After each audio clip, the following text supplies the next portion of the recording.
রাধে রাধে বন্ধুরা, সন্ধ্যাবেলায় গোপাল সোনাকে সেবা দেওয়ার পর তারপর গোপাল সোনাকে আমি কীভাবে ঘুম পাড়াই চলো আজকে সেটাই তোমাদের সাথে ছোট্ট করে শেয়ার করবো। রাধে রাধে বন্ধুরা, আজকে সন্ধ্যাবেলায় গোপাল সোনাকে আমি সেবাই দিয়েছিলাম বাতাসা আর জল দিয়ে।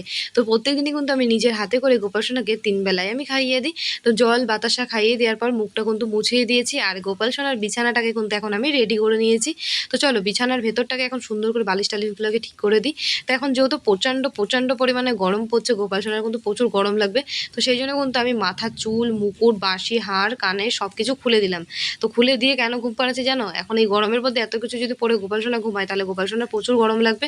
তো মশারিটা টাঙিয়ে দিয়েছি, বালিশটা এই সাইডে দিয়ে দিলাম যাতে গোপাল সোনা না পড়ে যায়।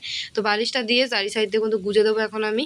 তো গোপাল সোনাকে কিন্তু নিজের হাতে করে খাইয়ে যেমন দিয়েছি, মুখটা মুছিয়ে দিয়েছি, এখন আমি গোপাল সোনাকে একটু ঘুম পাড়িয়ে দিলাম। একটা কথা বলো তো, তোমাদের কাদের কাদের বাড়িতে আমার মিষ্টি গোপাল সোনার মতন গোপাল সোনা আছে? অবশ্যই কিন্তু তোমরা কমেন্ট করে আমাকে জানাতে একদমই ভুলো না। তো সবাই মিলে আমার সাথে একবার বলো রাধে রাধে।